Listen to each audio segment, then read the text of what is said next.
ये विधानसभा चुनाव मोड में आ चुके हैं, आप लोग भी चुनावी मैदान में उतर रहे हैं। कुर्मियों का वर्षों से एक मांग रहा है कि उसे आदिवासी में शामिल किया जाए, इस डिमांड पर आपकी क्या राय है? देखिए, मैंने स्पष्ट कहा है कि सबसे पहले अगर आप कुर्मियों की मांग को समझना है तो इतिहास को समझना होगा। आज अगर सबसे पहली बात है कि आज दुर्भाग्य का विषय है कि कुर्मी और एसटी इसको वर्सेस बना दिया जाता है, जबकि आप सभी जानते हैं कि अगर इस राज्य को अलग करने में पहला अगर दो कौम किसी का नाम आता है तो कुर्मी और एसटी का आता है।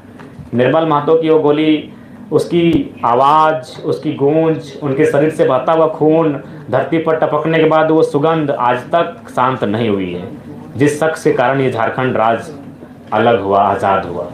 तो आज ये भ्रम की स्थिति यह कह के बता दी जाती है कि रिजर्वेशन। सबसे पहली बात आपको जानना होगा, मैं आपको एकदम प्रैक्टिकली और लॉजिकली कहता हूँ।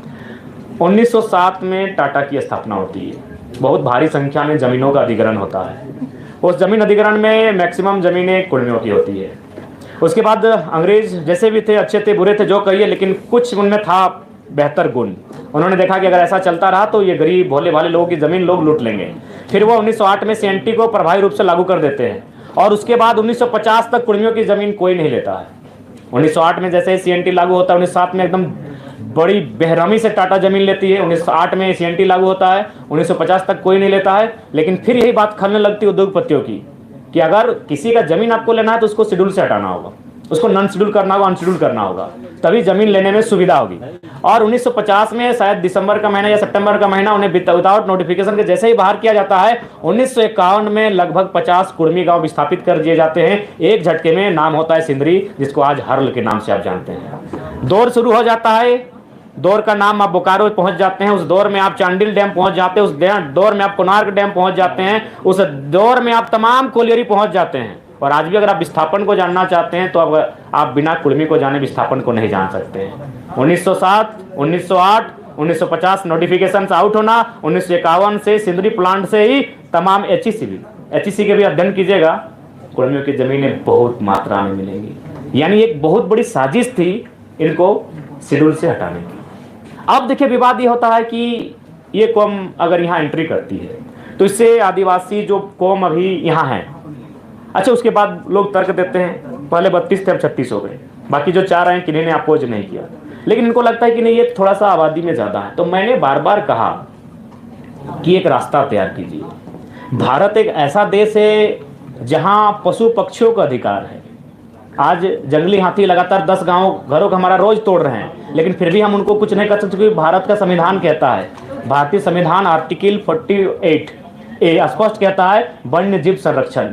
तो जिस देश में जीव जंतुओं को जीने का अधिकार है, अगर ये कुर्मी कौम जो आज धराशायी होने को, आज जिसने इस झारखंड को बनाने के लिए अपना सर्वस्व दे दिया, आज अगर वो एक अपनी पहचान मांग रहा है तो एक विकल्प का रास्ता तैयार कीजिए कि विवाद ना हो। इसलिए मैंने जोर दिया कि 2016 से पहले ईडब्ल्यूएस नहीं था, एक नया कॉलम आया, देश ने स्वीकार किया, आप एक नया कॉलम लेकर आए, फार्मिंग ट्राइब्स, एग्रीकल्चर ट्राइब्स, कुछ भी नाम दीजिए, और एक नए कॉलम के साथ एक नया सुरक्षा उनको दीजिए, क्योंकि वो कौम खेतीहर है। आज झारखंड में पहली आबादी आदिवासियों की, दूसरी कुर्मियों की, फिर अल्पसंख्यकों की आती है। क्या आपको एक भी टॉप बिजनेसमैन का नाम है याद कुर्मियों का? थोड़ा सा ह्यूमैनिटी की बात कीजिए, छोड़ दीजिए इस विवाद से, थोड़ा बाहर आते हैं, मानवता के नाते थोड़ा कुर्मियों की बात कर लीजिए। एक भी बिजनेसमैन को आप जानते हैं? रांची के एचईसी कुर्मियों की जमीन में, हिंडाल्को कुर्मियों की जमीन में, घाटो कुर्मियों की जमीन में, तमाम जो केदला, मोरपा, जो मांडू और रामगढ़ का कोलियर, ये सब कुर्मियों की जमीन में, क्या एक भी आप टॉप मोस्ट बिजनेस टाइकून को जानते हैं? नहीं जानते, क्योंकि उसका संबंध खेती से रहा है। तो वो अपने खेत को मांग रहा है, उनके खेत को दे दीजिए, कोई विवाद नहीं होगा। वो अपने खेतों का संरक्षण मांग रहा है। और एक बात में आप बताइए, ये तब आप इस माहौल को तूल देते हैं जब हमारा कौम डोमिनेटिंग होता है।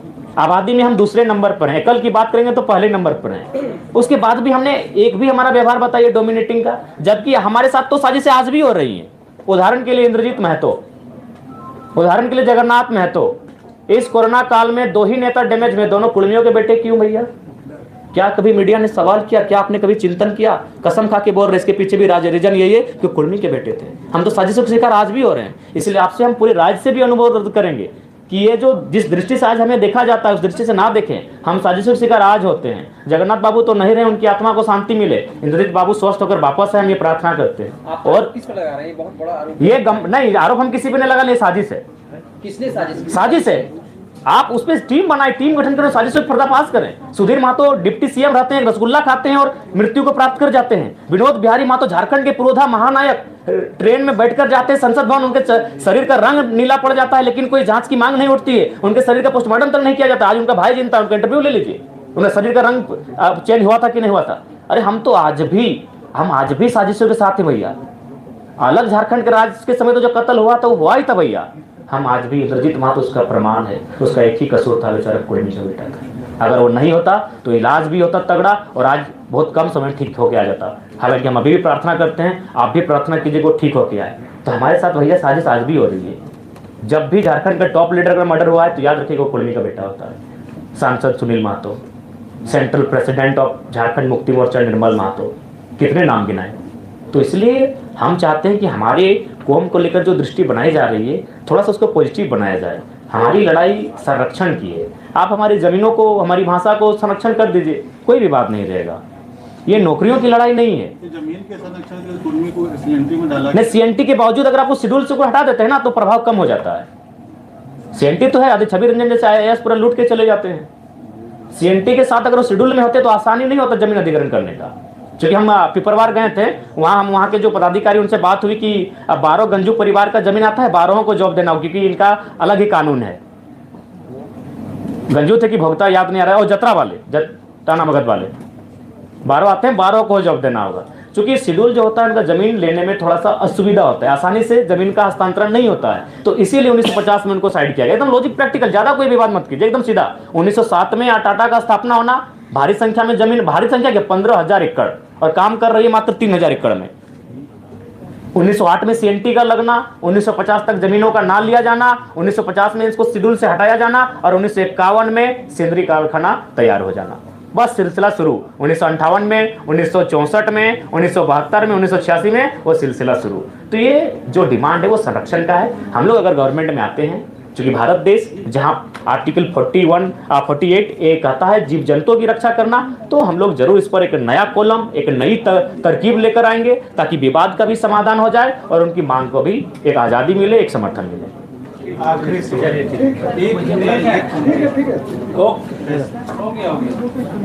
जी सर, यहाँ 1 बजे का समय था, 2 बजे के बाद सर हम माफ़ी चाहते हैं। एक्चुअली मौसम खराब था और सेहत भी खराब। चलिए, धन्यवाद। सेहत भी खराब है। चलिए।